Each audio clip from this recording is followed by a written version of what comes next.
In 1992, 7-year-old Nikki Allan, body mutilated, was found in an abandoned building. On the night Nikki was murdered, she'd gone with her mother to visit her grandfather in a rundown housing estate near the docks in Sunderland.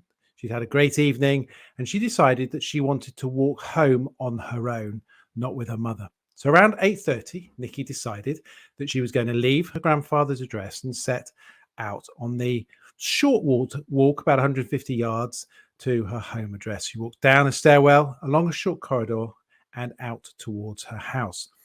She never made it home. Her mother returns home and doesn't find her. It results in a missing persons investigation. A huge police search began, and Nikki's shoes were found the next morning by her aunt. Nikki's body was then found. She'd been battered with a brick, stabbed 37 times in the chest and abdomen, and the night before, a witness comes forward saying they'd heard screams. A local man, George Heron, then 24, who lived on the same estate, was arrested. A blade and knife was recovered that matched the wounds to Nikki's body. Blood spatters were found on her shoes and clothing, but at the time, forensic was not able to link it to Nikki's. His sister told the police that on his return home, Heron had gone to the bathroom where he washed both himself and his clothes. All the evidence was circumstantial. After 3 days of questioning, Heron confessed to killing Nikki. He'd previously denied it 120 times. The trial judge heard all the evidence and decided that of 7 of the 12 interviews were inadmissible because officers had used oppressive methods to obtain the confessions. After a 6-week trial, the judge directed the jury to deliver a verdict of not guilty. Heron was given a change of identity and moved out of Sunderland. That was as a result of a huge backlash. In fact, in the court, at least 20 members of the public had to be held back with their anger at the result of him being found not guilty. So that was where it hung for almost 30 years. Her mother, Nikki's mother, was determined to catch the killer. And the police at the time said that Heron was the man. They weren't looking for anyone else. They'd closed down their line of investigation entirely focused on Heron. But 30 years on, and after tireless work by Nikki's mum, Sharon Henderson, she set about trying to get the case reopened. She wanted to use advances in DNA technology, and as a result of that, she contacted the coroner, wanting Nikki's body to be exhumed. She asked for the police support, and they said no. After all, they were convinced that Heron was the murderer. She wanted to test the DNA specifically in relation to the blood spatter to see if it was Nikki's DNA. Heron was right.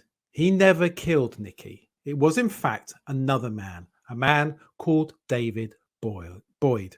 This is the moment that David Boyd is arrested by the police. Yeah, hi, how are you doing? Fixed it there. No, from the police, come have a word. Yeah. Cheers. Could you do us a favour and just knock the telly off for a second? Pardon? Could you do us a favour and just knock the telly off just so you can hear what I'm saying? Thanks, mate. Dave, this is Terry, this is Marty. We're part of the team that's reinvestigating the murder of Nikki Allan. Yeah. Okay. Part of that investigation has led us to suspect that you may have had some involvement in that. Okay. I'm arresting you on suspicion, okay, of that offence. You do not have to say anything, but it may harm the offence if you do not mention, when questioned, something which you later rely on in court. Anything you do say may be given in evidence. Just leave your phone there.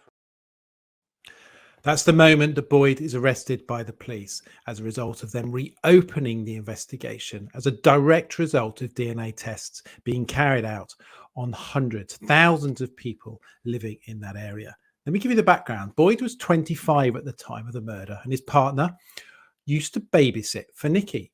He lived on the same floor of maisonettes as Nikki's parents. And it does beg the question, why was he not considered a suspect? Because he'd previous convictions. In 1986, he approached 4 children, aged 8 to 10, grabbing one of them and asking for a kiss. And in 1999, he was convicted of indecently assaulting a 9-year-old girl.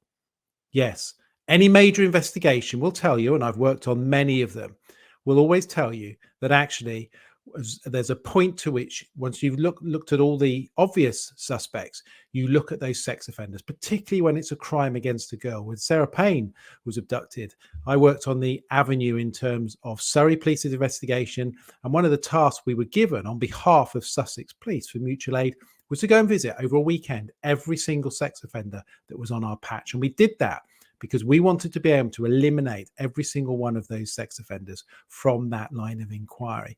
Exactly the same here. Here's a man, Boyd, living in the same maisonette as a grandfather with convictions of indecent assault, yet he did not feature at all. They were convinced that Heron was the man. Anyway, Boyd has now been found guilty of the murder of Nikki, and he will be sentenced on the 23rd of May.